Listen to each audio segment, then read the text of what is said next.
میرا نام ماہا مشوق ہے، میں ضلع راولپنڈی سے تعلق رکھتی ہوں۔ میرے شوہر کا نام مشوق علی ہے، جو کوٹکی، ان کی رہائش کوٹکی میں ہے۔ میں راولپنڈی میں رہتی تھی۔ میرے ماں باپ میرا رشتہ نہیں کرنا چاہتے تھے مشوق علی کے ساتھ، اس لیے مجھے یہ اسٹیپ اٹھانا پڑا۔ میں عاقل ہوں، میں بالغ ہوں، میں مجھے پورا حق ہے اپنی لائف اپنے طریقے سے گزارنے کا۔ میں نے جو بھی کیا اپنی مرضی سے کیا، نہ مجھے کسی نے دباؤ ڈالا ہے، نہ مجھ پہ کسی نے کوئی پریشر کیا ہے، اور نہ ہی میں اغوا ہوئی ہوں۔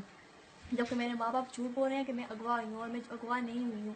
میرے ماں باپ یہ کہتے ہیں کہ میرے ماں باپ کی یہ مرضی تھی کہ میرا اپنے کزن ہے ارے گہرے کے ساتھ کسی کے ساتھ میری شادی کروا دے۔ میرا ایک کزن ہے جس کا نام حاشر ہے، اس کو شوگر ہے۔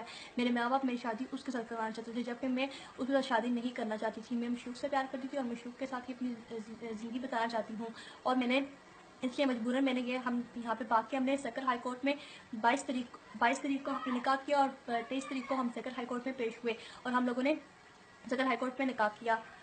اور میرے ماں باپ کا یہ کہنا ہے کہ میں اڈلٹ نہیں ہوں، جبکہ میں اڈلٹ ہوں۔ میرے پاس پروف بھی ہے، میں نے عدالت سے میں نے کورٹ سے آرڈر لے کے اپنا میڈیکل بھی کروا رکھا ہے، اور میرے پاس پروف بھی ہے کہ میں اڈلٹ ہوں میڈیکل کا۔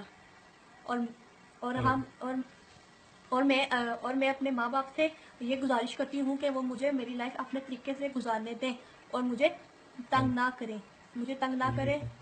اور رہی بات میرے پڑھنے کی، میرے ماں باپ یہی کہتے تھے کہ میں ایجوکیشن حاصل کروں، اور رہی بات میری ایجوکیشن کی، تو میرے میاں بھی یہی چاہتے ہیں کہ میں ایجوکیشن حاصل کروں، اور میرا بھی یہی کہنا ہے کہ میں ایجوکیشن حاصل کروں۔